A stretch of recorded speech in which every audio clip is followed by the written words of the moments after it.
Hello students, welcome to Next IAS YouTube channel. We are here with today's DNA session. I am Anil Tiwari. Today's article, as you can see on your screen, our first one is President's visit to Dholavira, the importance of Dholavira site in IVC. The second article relates to the private spacecraft launched by a company in USA that landed on moon. The third article is on Panchayat Netri Abhiyan to empower the women that are working in Panchayat representation system. And then the last article is related to the voter fraud, the epic fraud as said by the opposition on the voter ID issue. And in mains section, we will have the care economy and we will cover it in detail. So let's jump into today's discussion. So the first article, it is related to Dholavira. You all know that it is an IBC site. What is IBC? That is Indus Valley Civilization, also known as Indus Saraswati civilisation, Sindhu Saraswati सभ्यता. इसमें president ने अभी visit किया है Dholavira site को. Dholavira is very ancient and it is one of the unique IVC sites, so it becomes very important for your UPSC prelims preparation. Even for mains, there have been some questions. This site is important. I will discuss in detail. The relevance for this topic will be history of India and the current event of national importance. That's in your prelims syllabus. Moving ahead, a little bit about Dholavira and its significance. It is located on Kadir Island in the Run of Kutch. There was a question on Run of Kutch. If you can comment the question and what was the question which they asked on Run of Kutch in 2023 or 2024, I think. It also lies on Tropic of Cancer. By logic, Gujarat will lie on Tropic of Cancer. So again, I'll ask you another question. What other states fall on Tropic of Cancer? That you can answer in the comment section. It was discovered by Jagatpati Joshi in 1967-68. What is the significance of this site? It is one of the 5 largest Harappan sites. So other sites, for example, are Harappa, Mohenjo-daro, and other sites also. So you can comment these sites in the comment section. And locally it is known as Kotla. Kotla meaning a fort, a large fort. It is a walled city with heavy fortification. By that logic, you can extrapolate that if any location in ancient time highly fortified, meaning they must have been rich. So it was a trading site. It had trade with a lot of different civilization, likely of the Mesopotamian civilization, the Arabic civilizations of ancient time. So they had a great trade. Trade in what? Trade in bead making, shell working and pottery making. So we have found a lot of evidences regarding this. Further, this is the only city that is divided into 3 parts, namely the citadel meaning the place where the administrative setup is there, the kings or maybe the ruling class used to live, then middle town and then the lower town. This is also part of UNESCO's World Heritage Site. It has been made such in 2021. There was a question on UNESCO World Heritage Site in prelims. Then Dholavira had other things like excellent rainwater harvesting system. This is very unique to Dholavira because it is located in a salt plain, Run of Kutch. So there is not a lot of fresh water. So they used to have a rainwater harvesting system. That is very unique for them. Also, they were using sandstone. Other Harappan cities are using mud bricks, but they are using sandstone also. This is very unique to Dholavira. Further, we have found evidences of Indus script. There have been signboards, large signboards on which these symbols are made. We have covered this Indus script in detail in one of our previous episodes. So this Indus script evidences have been found in large scale at Dholavira. We have dams, evidences of dams, irrigation projects, water reservoirs and water harvesting systems and embankments. All these evidences we have found, and it is one of the major center for maritime trade when it comes to IVC. About a little bit about UNESCO World Heritage Sites and Indian Heritage Sites. So we have these sites. They can be natural, they can be man-made, they should be of international importance, and they also need special protection. Based on this, UNESCO declares them as heritage sites, and UNESCO recognize them officially, and protection is provided later on. India, we have around 43 World Heritage Sites, out of which 35 are cultural, including Dholavira, 7 are natural, that is Sundarban National Park, for an example, and then we have 1 mixed, for example, Kanchenjunga National Park. This is the only one that is mixed, both cultural and natural. We have given you a map. This map represents all the UNESCO heritage sites, so you can try reading through them. I'll give you a question on this discussion. This is a PYQ. It came in UPSC prelims. Try to solve it and submit your answer in the comment section. So the next article in the prelim section relates to the private spacecraft that has been landed successfully without flipping on the moon. This is very important because this is part of a larger program that we call Artemis. And to give you a perspective, in the 1970s, starting from 1969, we were landing on the moon. Men were landing on the moon. But after 17 or odd so landings, NASA stopped landing on the moons and on the moon. And largely globally, moon missions were dedicated towards satellite missions, robotic missions, not man-made missions or missions. But USA and NASA has decided recently that we will use moon as a colony to prepare for shooting ourselves to Mars and also to study moon in a better manner with new technology. In that line only that we have landed Chandrayaan on the South Pole. China also tried landing on the South Pole. Private sector is participating on a big scale in India, in NASA, in USA also. So we will discuss all these things, that how we are collaborating globally with private sector, with the major hand of the governments around the world to make moon as a second, let's say, bus stop for going us to Mars. In that light, this private spacecraft is very important. It is named as Blue Ghost, and it touched down on the moon with some payloads of NASA. There are other spacecraft also. In January only, they have been launched by maybe spacecraft or otherwise. Japan's mission is also there. Then there is other private mission from the America only. This comes in your science and technology prelim section. In GS3 also it comes. About this news, as I have discussed, this is a private lunar lander which landed there, and it has a drill, various equipments it has. It has to do many experiments also, like analyzing the soil. It is also doing testing of the global positioning system, the navigational satellites on the moon, if we can use it or not. All these things it will be doing. The company name is Firefly. This Firefly, it is an private outfit, and it is collaborating with NASA. And the important is that this mission did not crash. Earlier there was a mission that crashed. It was also a private mission, but it crashed. So this is larger part which I have discussed. This is supporting Artemis. Moving ahead, we have CLPS program. Full form is Commercial Lunar Payload Services. This is a NASA program, and this program is basically a preparatory program, meaning that by this program NASA तैयार कर रहा है moon को as a site with all the things that will be needed for us to reach Mars.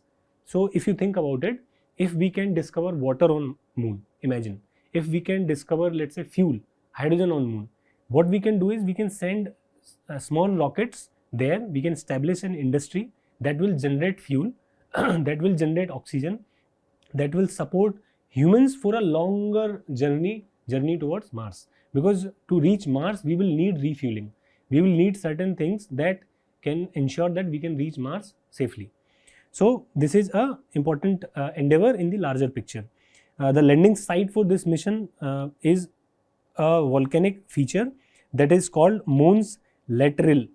It is named as Mons Lateral. UPSC will not ask this, but remember, you read it and you can remember it. And it is within the Mare Crisium. It is a large 300-mile wide basin in which on the northeast side of the visible side of the moon. So moon has two sides. One is always locked away from the earth. you can never see it. That is called far side of the moon, and the near side of the moon is the side which you see it. In this side we have a northeast quadrant. In that this private spacecraft has landed. This blue ghost has payloads like 10 scientific payloads, including lunar soil analyzer. It has radiation tolerant computer. It has a navigation experiment testing the GPS system. It will work or not on the moon. This will last for 1 Earth day, that is 14 moon days. So it will also observe very interesting things. So one of the astronauts named Eugene Cernan, he observed that when sun is going down on moon, not on Earth, when sun goes down on moon, the sand rises above and it creates a grand illusion, and that will be observed again by this mission. So this sunset on moon will be observed by this mission. Also it will be capturing high definition images of the eclipse on moon. So Earth will come between moon and the sun, and it will cast a shadow on the moon, and that shadow will be studied by this mission. Further, this commercial lunar payload services program, this is basically NASA working with several private companies. Now in the comment section you comment what is the program or agency, why ISRO or Indian government to collaborate with the private sector. What is the name of that organization? Here NASA has commercial lunar payload services. What we have? It is aimed at reducing the cost and supporting the Artemis program. The objective is basically run experiments, explore moon for a better prospect. What are the missions that have been launched in this? There are 2 missions. First, you remember the Intuitive Machines Odysseus spacecraft. This landed on moon but crashed. And there was another mission called Peregrine mission. This basically did not reach moon. It got destroyed before getting out of the Earth atmosphere. The Artemis mission, a little bit about Artemis mission. It is very easy to understand. This mission is largely a mission to establish moon as a colony, and further it supports us to reach Mars. So this is all written here, and this is a NASA program, and many countries are collaborating in it, including India. So India is also a signatory to Artemis Accord. On this, I'll ask you a question. What is Blue Ghost mission? You have to answer it. Answer your comment. Answer in the comment section. We will respond to it. We will jump to the next topic. The next article is a very important development when it comes to women empowerment in India, specifically the political empowerment of women. And in the preamble, we have political justice as a trinity. We have economic justice, political justice, and basically societal justice.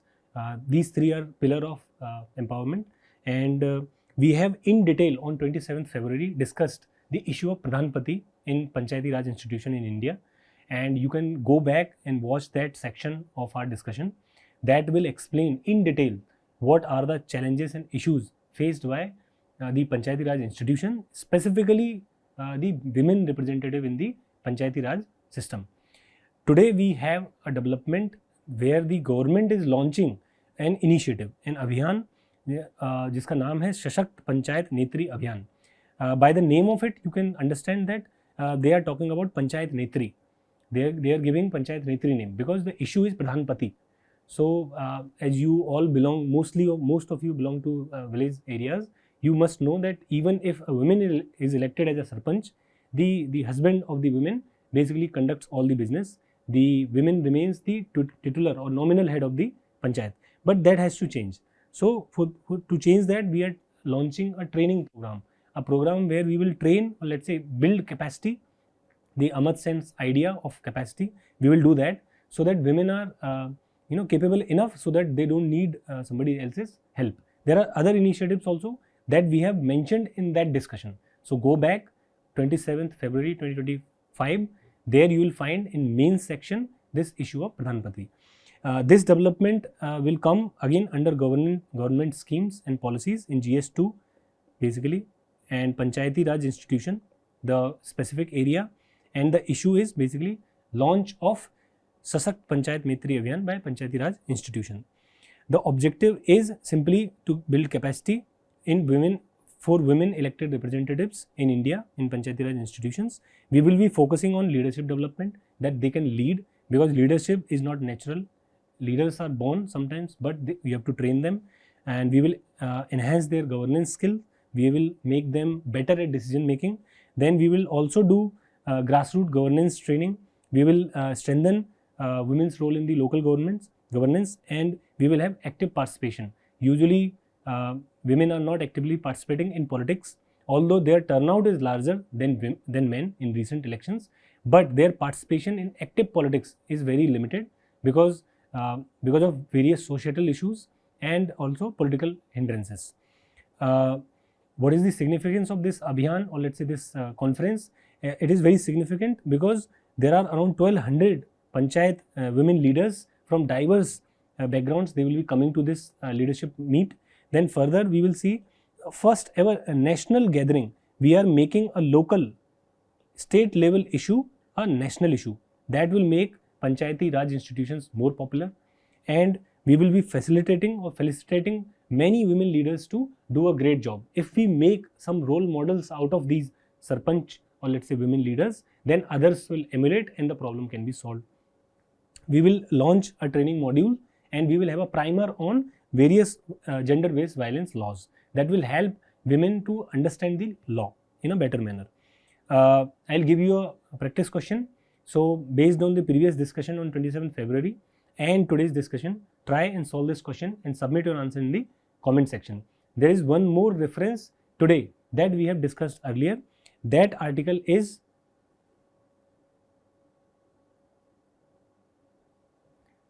related to Einstein ring. This ring was discovered earlier, and we have given a detailed analysis on this on 13th February 2025. So go back and read this, or let's say watch this DNA session as a little 5-10 minute session where we will explain the creation of this ring, what are the uses of this ring, and who discovered it. Today there was a great article. You can read that article also. The development that is beyond last discussion is this name, the Altair's ring. So remember, if in UPSC prelims there comes a question, what is Altair's ring? You should know that this ring is related to Einstein ring.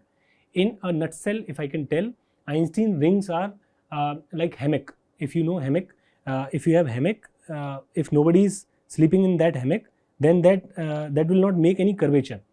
So time-space continuum is there. There is a sheet of time and space. If there is a mass in it, and that will be bending the time-space sheet, and that will act as a lens. So we can see far distance objects because of this lens. So this was predicted by Einstein, and we have a discussion here, and you can go back and watch 13 February 2025 discussion.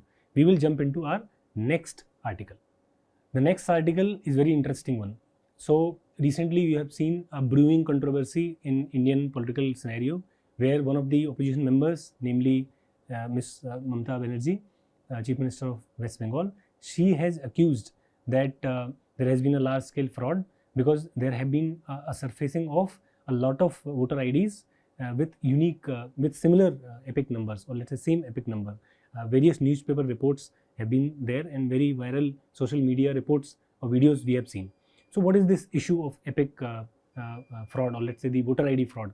So we will delve into it in detail. We will go into detail what is voter ID, how it functions, what is epic number, how Election Commission is ensuring that unique voter IDs are ensured, why we have seen there are similar numbers on different voter IDs with different people.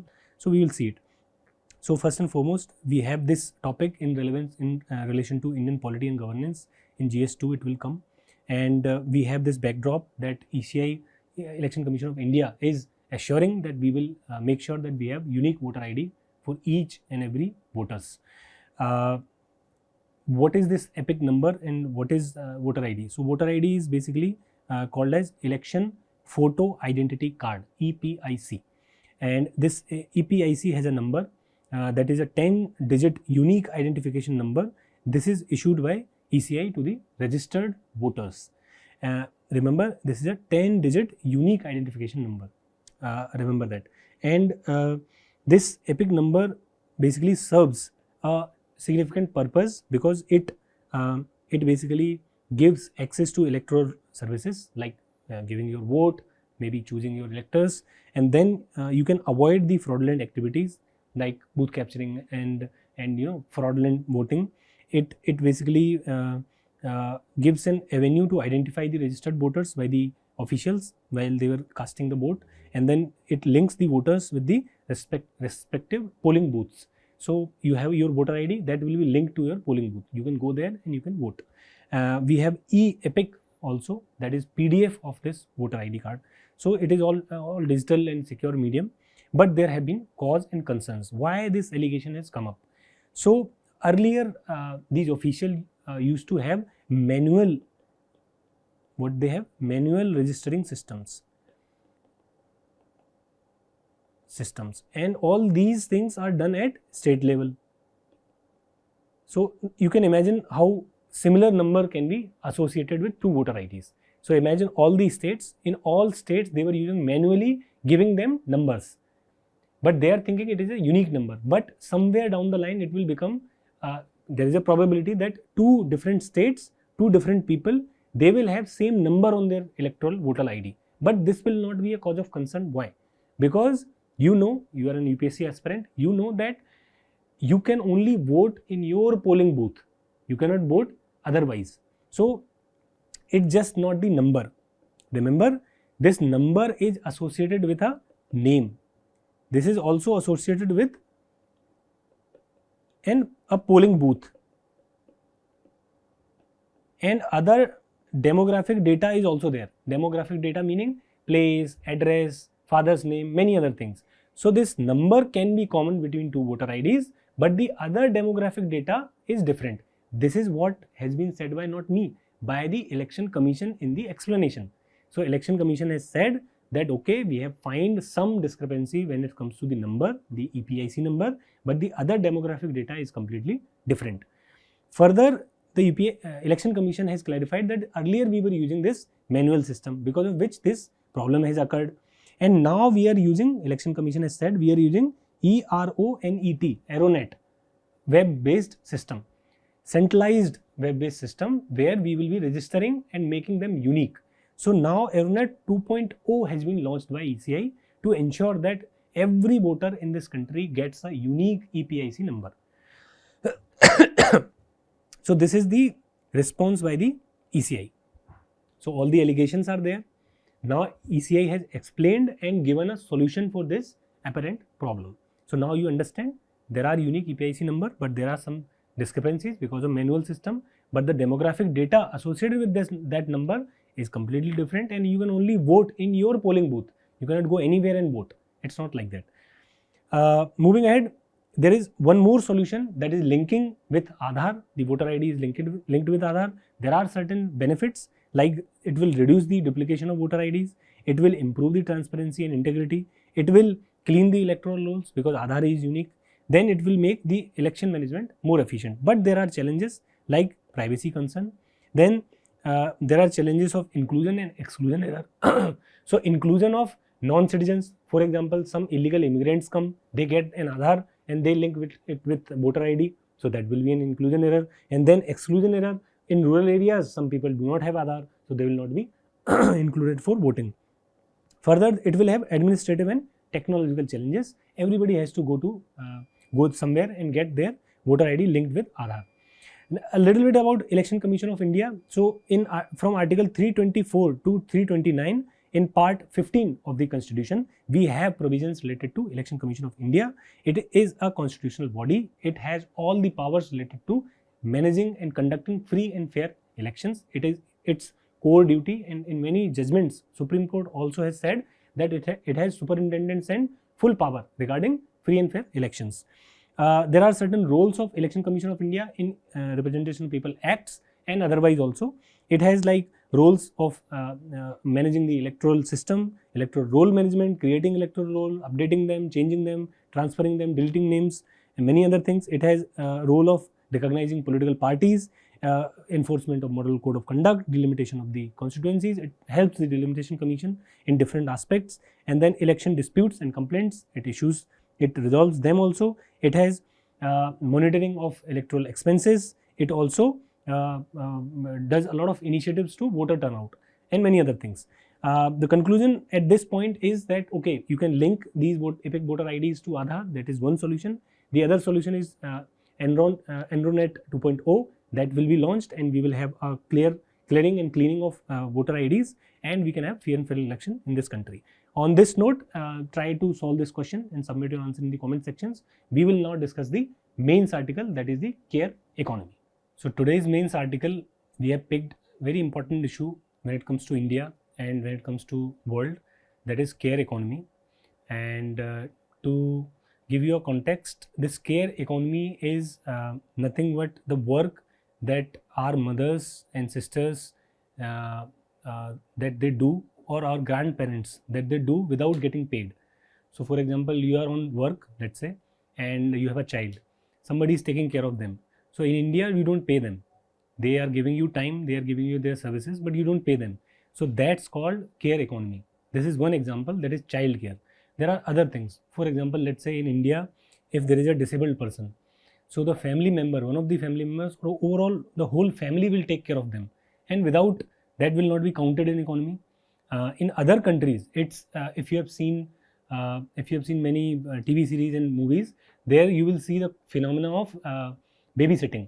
In babysitting, there will be some family member, or let's say a neighbor, that will come, or some maybe professional babysitter. They will come and they will be getting paid hourly basis just to take care of your baby. Or there will be day school where you will leave your child for the day. They will be there, they will be playing there, you will pay them, and then at the end of your work day you will take them back home. So that's our formal economy. That's how they take care of this care economy or unpaid domestic work or domestic work. In India, it is an issue. We will discuss at length that what if we try to solve this care economy. Now imagine how many jobs we can create. Let's say it is organized now. How many people can work in this economy to take care of babies, disables, and let's say house help. There are many things. If we need to formalize it, why we need to formalize it? Because by formalizing it, we can make it very lucrative. And people, I'll give you a data about labor force participation. The female labor force participation is very low. Why? Because we do not recognize domestic work as actual work. We say this is a natural thing to do. But if we recognize it, then labor force participation will increase. So in this context and understanding, let's jump into this article. So the backdrop is that economic survey, two economic surveys, not just one, two economic survey of 2023, 24 and 24-25, both of them have recognized that care economy is at the core of women empowerment. If you want to ensure women empowerment, you have to recognize core economy as a formal sector and restructure it. But the budget is missing missing to do this action. How it is missing? Because in budget we have gender budgeting. The 24% of this gender budgeting is because of this Garib Kalyan Yojana. The free ration that we are distributing, that had been incorporated in the gender budgeting. So, and there is no substantial allotment of funds in the tangible movement towards the care economy, meaning that we are not coming out with initiatives to formalize the care economy. With that backdrop, with the relevance in Indian society, GS1, vulnerable sections, women and issues related to women, and then in GS3, Indian economy, this issue is very important. And you can see a question coming very soon on this topic because it is very pertinent. And as it is said that if you want to develop a society, the very easy answer is that you develop or build capacity for women. If women are participating in any economy, that economy will rise very fast. Case in point, Bangladesh. Bangladesh is a prime example of a country coming out of poverty very fast because there was a initiative for women empowerment. All right. With that said, let's see some questions from mains. So the question was, what are the continued challenges for women in India against time and space? This is one of the challenge. They have to take care of the whole care structure of the society. Now, if I dwell more into this issue, Then with data, we will see that women spend on an average around 18% of their time. How much it is? Out of 24 hours, you can calculate it around 4 to 5 hours. 4 to 5 hours on an average women spend on unpaid care and domestic work. This is short form, unpaid care and domestic work, UCWDW. 4 घंटे दिन के unpaid work पे और care पे spend करती है. That will definitely lead to low labor force participation. They will not participate in the labor force.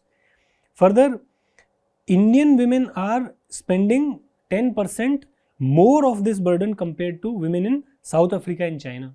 So this is global. 18% is global. But Indian women are spending more than 10% more than Chinese or South African women. Further, around 53% of Indian women remain outside the labor force due to care responsibilities compared to 1.1% men. So there is work. Women are outside. 53% of the women outside this work because of care economy. They have to take care of the house chores. Only 1.1% of men are outside. So that's an important data. You can say that there is a gender gap. After getting this background and an idea that what is the status of this problem, let's jump and see what is care economy in detail, in formal terms. So you can see this diagram. We will discuss this diagram in detail. The care economy is called the purple economy, and it is a core part of a welfare state.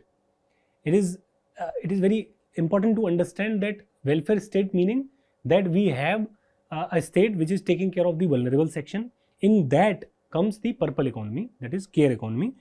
It encompassing everything, almost everything, physical, social, mental and emotional well-being of care dependent groups. Who can be care dependent? The children, the elderly, the sick, the disabled, all these people will come care dependent group.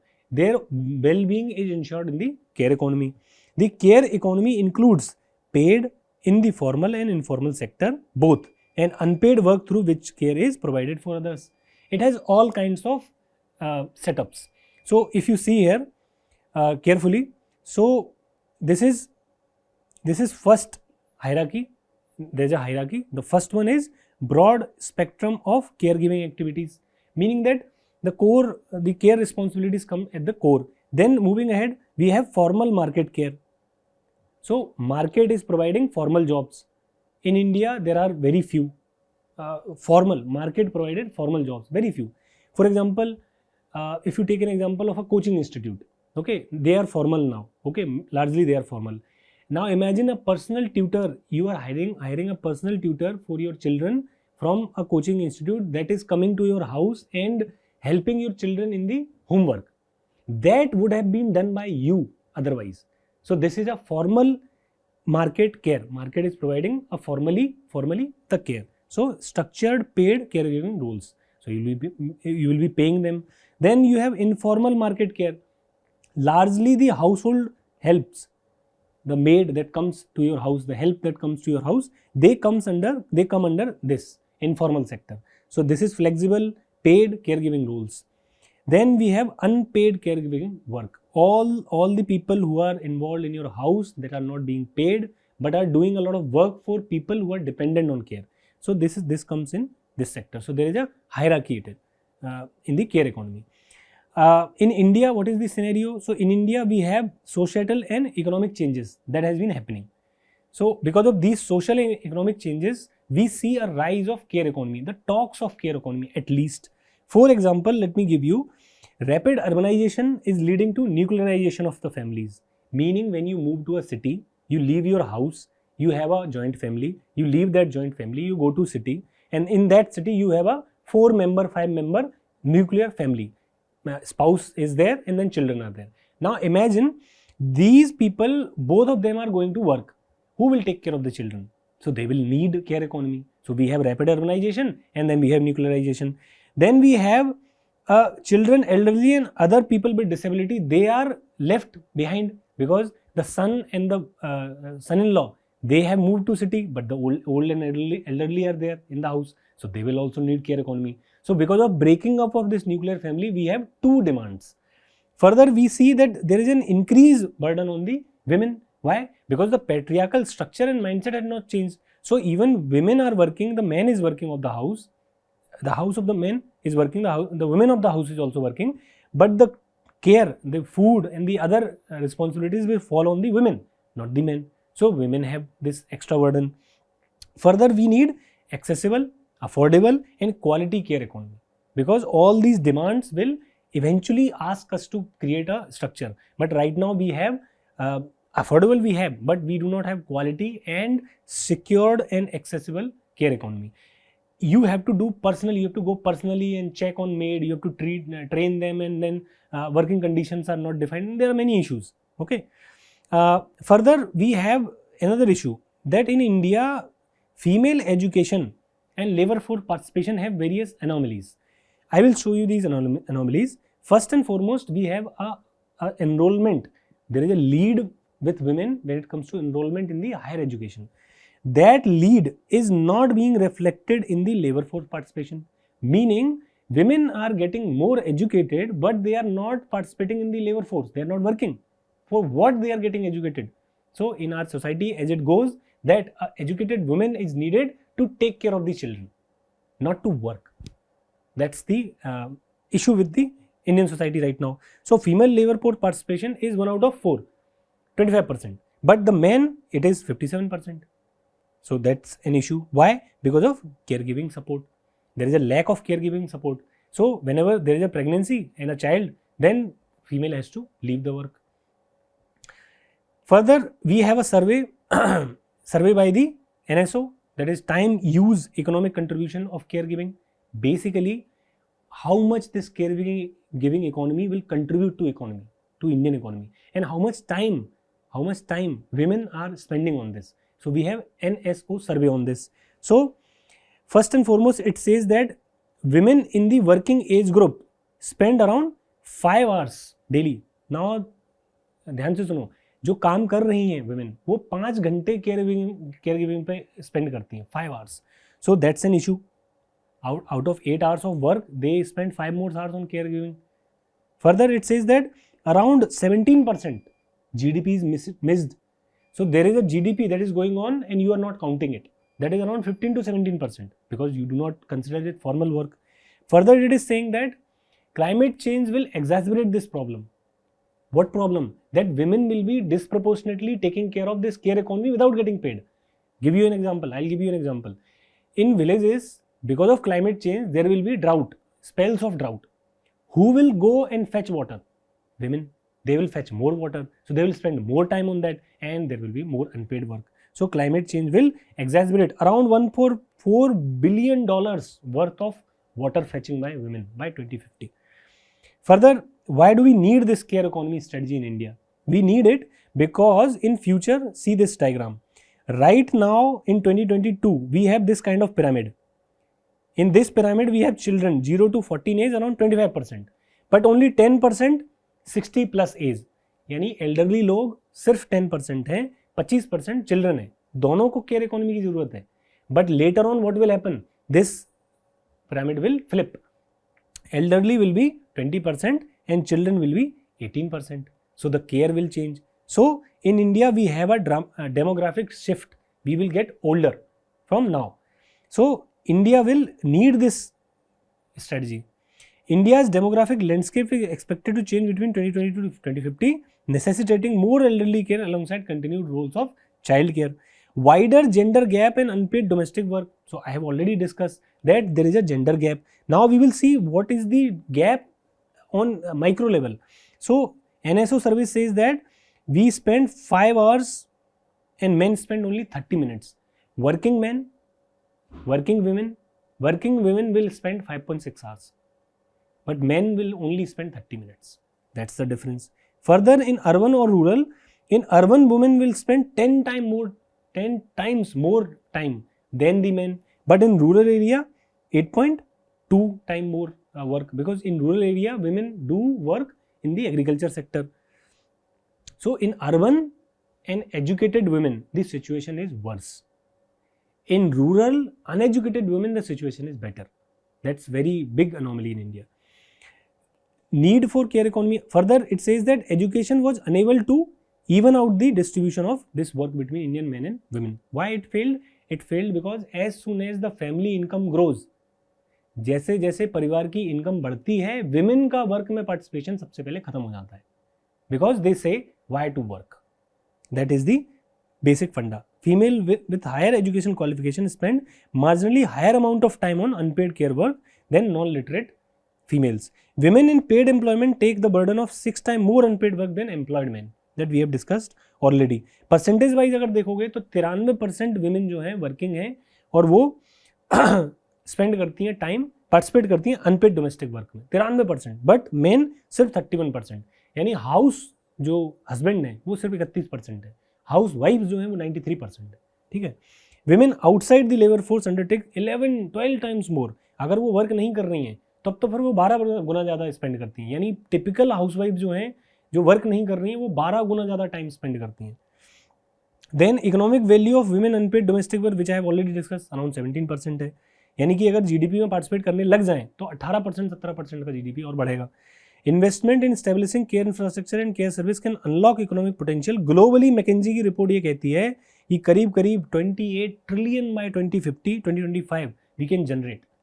So I have told you earlier, if we participate, if we make women participate in the economy will grow very fast. Now solution क्या हो सकते हैं? तो देखो, जो economy होती है, जो केयर इकोनॉमी होती है, उसमें 4 पार्टिसिपेंट होते हैं. 4 पार्टिसिपेंट कौन कौन से होते हैं? मार्केट होता है, फैमिली होती है, स्टेट होता है और नॉन प्रॉफिट ऑर्गेनाइजेशंस होती हैं. अब स्टेट क्या कर सकता है, इस पे हम फोकस रखते हैं. स्टेट क्या कर सकता है? इकोनॉमिक सर्वे ने बोला है कि 2% अगर जीडीपी का, if we spend 2% of GDP on this care economy, we can generate around 11 million jobs. So state can do investment. Further state can do this 3R framework with including represent also, meaning decision making में women को भी ले लो और फिर 3R और recognise करो. वो 3R क्या है? सबसे पहले आप जो अनपेड केयर है और डोमेस्टिक वर्क है उसको रिकॉग्नाइज करो कि yes this is a proper work. Second, you reduce this. Reduce meaning जैसे मान लो फीमेल हैं वो वाटर फेचिंग के लिए जाती हैं, तो आप क्या करो? फर्स्ट ऑफ ऑल रिकॉग्नाइज करो this is a paid work. Secondly, you give them tools, may be you can give them a cart so that they can do it very quickly, so that they can save time. जैसे food making है, cooking है, तो अगर बहुत अच्छी तरीके से refrigeration सिखा दिया जाए तो they can prepare meal for a week and then they can do other works. So reducing the work, then redistributing care work between home, state with household and market and everything. So redistribution अच्छा होना चाहिए. Then वो कह रहे हैं जैसे बगोता का care है, बगोता एक कंट्री है, Bogota is a capital basically. Bogota's care blocks हैं, वहाँ पे एक ब्लॉक होता है, उसमें सिर्फ केयर के लिए लोगों को रखा जाता है, चिल्ड्रन हैं, एल्डरली हैं, और सेंट्रलाइज तरीके से प्रोवाइड किया जाता है. That can be adopted. Then women का रिप्रेजेंटेशन होना चाहिए, as I have said earlier कि डिसीजन मेकिंग में उनका रिप्रेजेंटेशन होना चाहिए. Further, I will give you a ILO report. The ILO report is Care Work and Care Jobs for the Future of Decent Work. 2018 report है. ये भी इसी तरीके के R रिकॉग्नाइज करती है, जैसे कि recognising, rewarding, reducing, redistributing and reclaiming. Public works की तरह डील करो इसको. This is a good report, you can show this as a example.